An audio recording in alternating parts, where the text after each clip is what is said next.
Services provided by Kai Tak Cruise Terminal still face challenges. Police arrested 14 people for credit card fraud.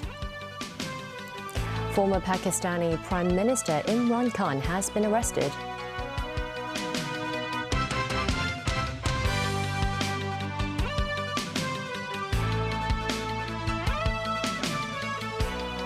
Good evening and welcome to TVB News. The huge cruise ship Spectrum of the Seas is currently docked at the Kai Tak ferry terminal, raising hopes that Hong Kong's aspiration to be a major global cruise hub is back on track after the lengthy closure during the pandemic. But passengers are experiencing hiccups when trying to use public transport to get to town, while the terminal itself does not offer much in tourism services.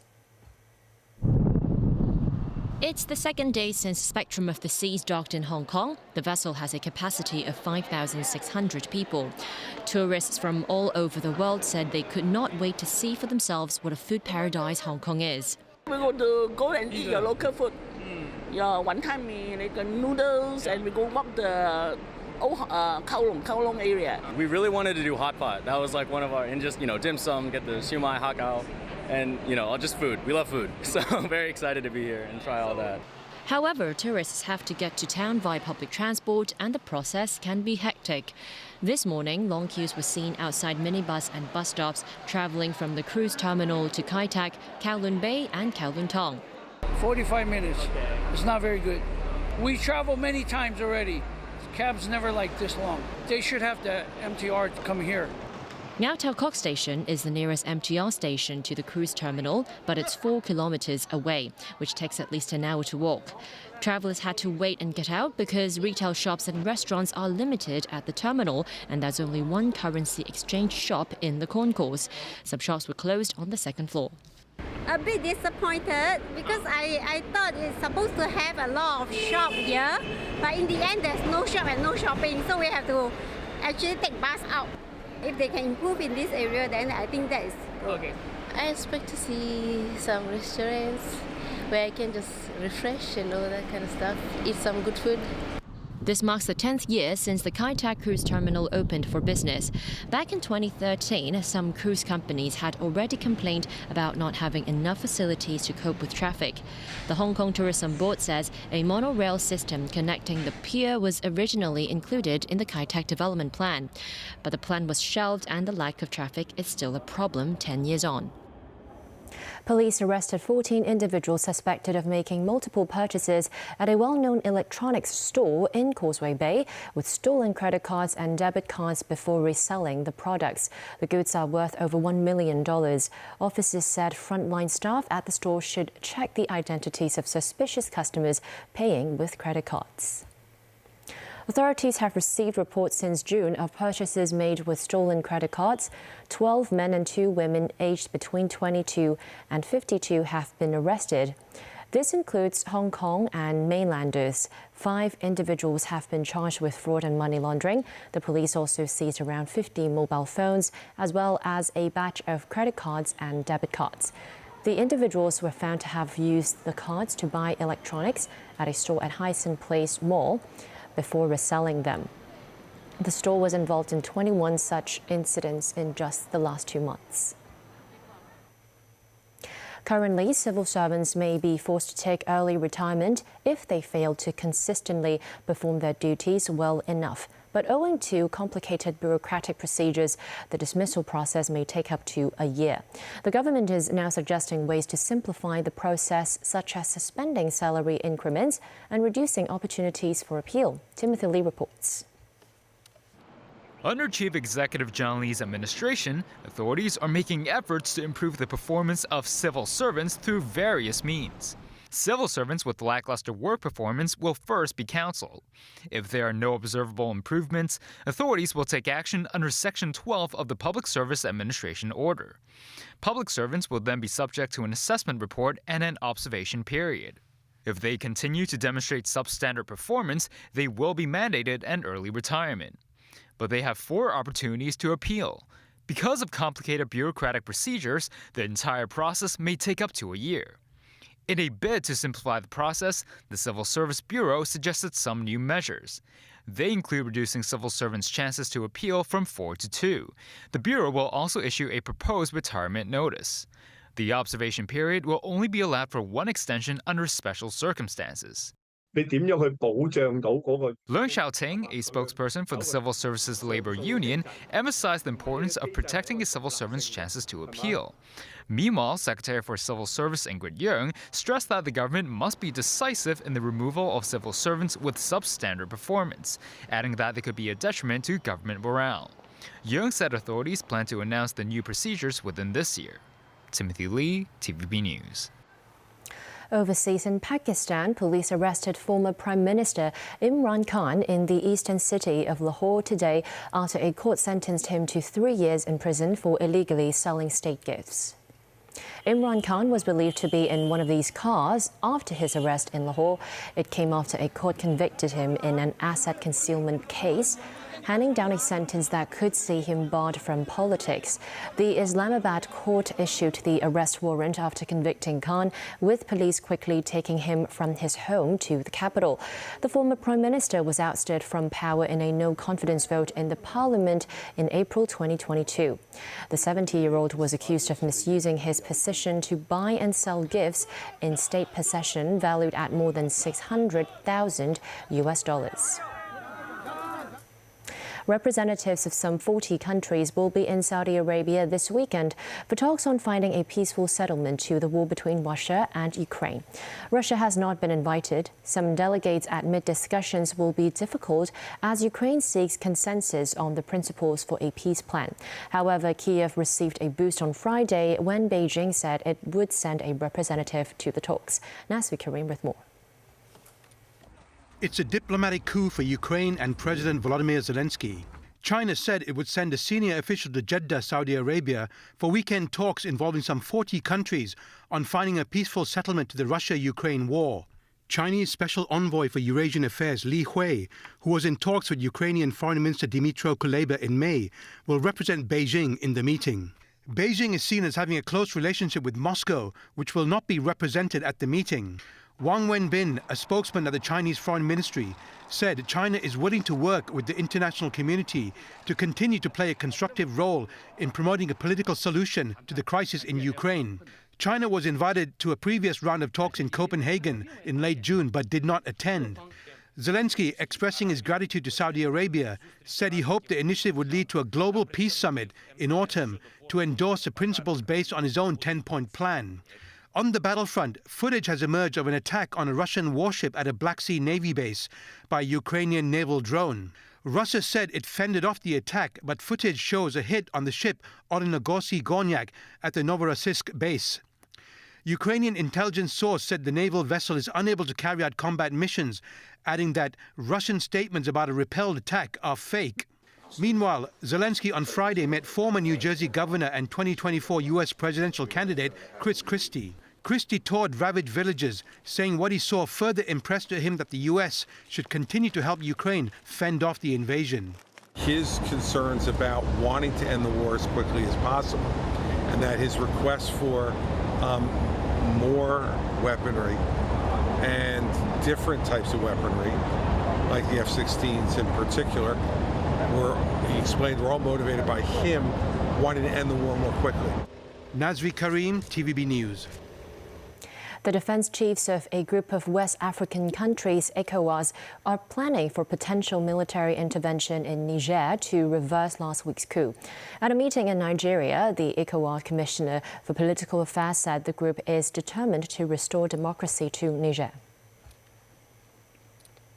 There is a steely determination by our heads of state and government to put an end to it and to make an example of Niger, to make sure that never again are we going to allow the disruption of the region's move towards democratic consolidation in our region. That is the determination. He added that the regional bloc will not divulge to the coup plotters when and where it will strike. That decision that will be taken by the heads of states. ECOWAS has already imposed sanctions on Niger and said it could authorize the use of force if the coup leaders do not restore power to elected President Mohamed Bazoum by a Sunday deadline. China and the United States will reportedly set up 2 working groups tasked to deal with Asia-Pacific regional and maritime issues. Sources say the 2 countries are expected to set up the 2 working groups with the possibility of creating a 3rd group. In the meantime, reports suggest U.S. President Joe Biden will issue an executive order next week to screen outbound investments in sensitive technologies to China. China's embassy in the U.S. has criticized Washington for habitually politicizing trade issues, adding China will strongly defend its rights. Still ahead on tonight's news. International Scout event in South Korea troubled by very hot weather. Riot in New York as youngsters rush to get free gaming console. And choirs from local school win global contests.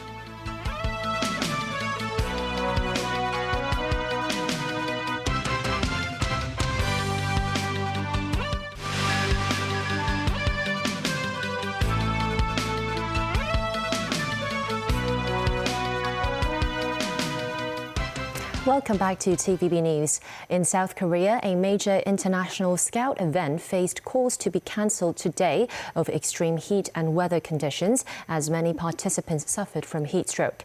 Large contingents from the United States, Britain and Singapore have pulled out of the 25th World Scout Jamboree.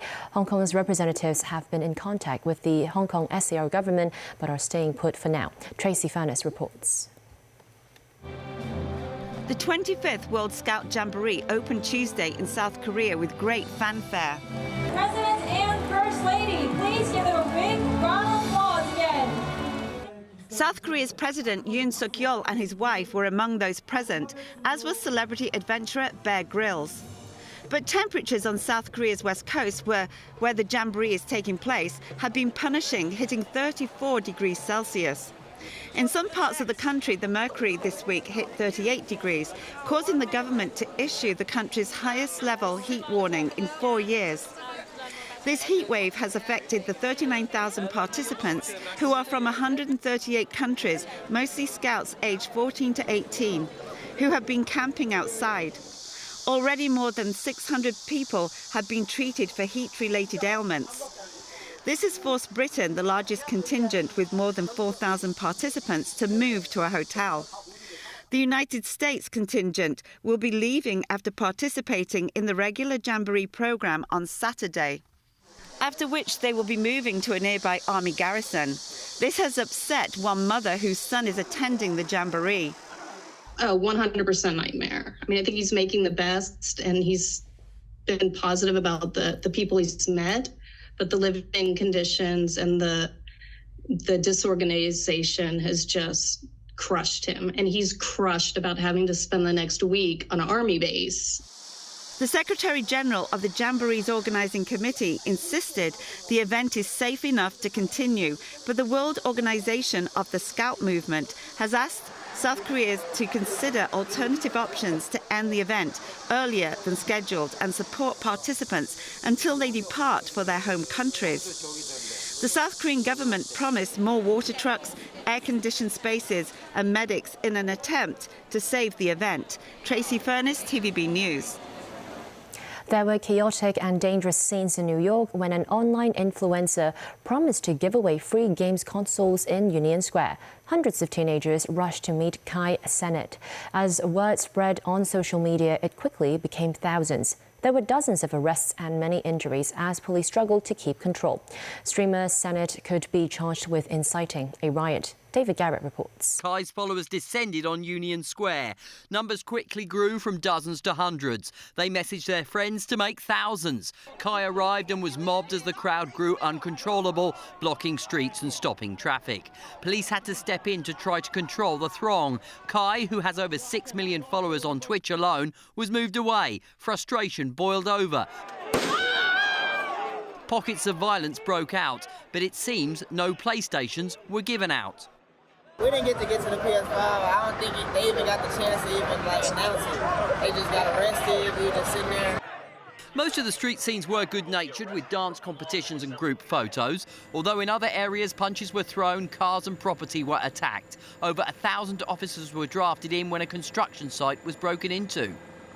Paint cans, bottles, rocks. We had people walking around with shovels, axes, and other tools from the construction trade. And additionally, individuals were also lighting fireworks, and they were throwing them towards the police. They were throwing them towards each other. The influencer, we were able to eventually get him out of the park and remove him for safety reasons. If you leave voluntarily, no charges will be placed against you. Police cleared the square and surrounding area, but did make some arrests. I don't know if you've seen Lion King, but the Lion King scene when the fireworks come down the hill, that's what it felt like. It's a zoo. Police was trying to stop, and they were breaking cars and stuff. They broke the windshield. They broke mad windshields. New York police say 65 were arrested, at least 30 of them were juveniles. They admit the power of social media was overwhelming. We went from 300 kids to a couple of thousand kids in minutes. We have to be responsible when we use this tool. All right, again, it's a great thing. We want our young people to enjoy their lives. This is what it's all about. All right, we were all there at one time in our lives, but it can't be a situation where it's dangerous. As the clean-up begins, police plan to charge Kai Cenat with inciting a riot and unlawful assembly. Union Square, at the heart of the theatre district near Broadway, was the stage for dramatic scenes that could lead to a court appearance. David Garrett, TVB News. Back locally, the Hong Kong Observatory is predicting high temperatures for the rest of this year. They say the weather will remain hot because of the warming of the oceans, that is, known as El Nino.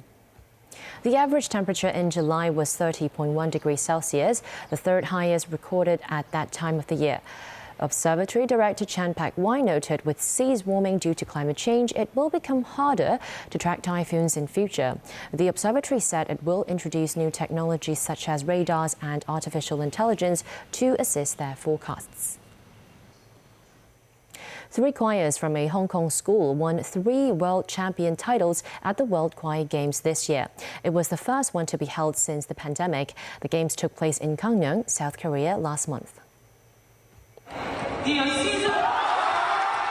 A moment of glory. Scoring 96.75 points, the Diocesan Boys School Choir was awarded World Champion in the Youth Choir of Equal Voices category at the World Choir Games this year. The boys performed 4 pieces in Mandarin, English and Latin. Also hailed world champions in the male choirs and the mixed choir categories, the Diocesan School Old Boys Association Choir and the Diocesan Choral Society. Singing in Mandarin, English, Japanese and Latin, the choirs got 95.75 and 96.13 points respectively. So, what does it take for a choir to become world champion? I spoke to the conductors and some chorists to find out some clues. Careful preparation, and then a lot of studying with the scores, and then fostering the connection within the choir and also between the choir and the conductor. Shun's predecessor as music director, Ronnie Chang, now heads the school. He conducted 2 choirs at the Games this year, which includes the Diocesan Choral Society. For one piece, they performed Tai Chi on stage. With an appropriate amount of motion, like Tai Chi or finger snapping, you free up the body, and so the sound actually comes out freer and less restricted, or even more focused and well supported. Dubbed the Olympics of Choirs, the World Choir Games attracted more than 100 choirs from around the world to compete and share the joy of singing.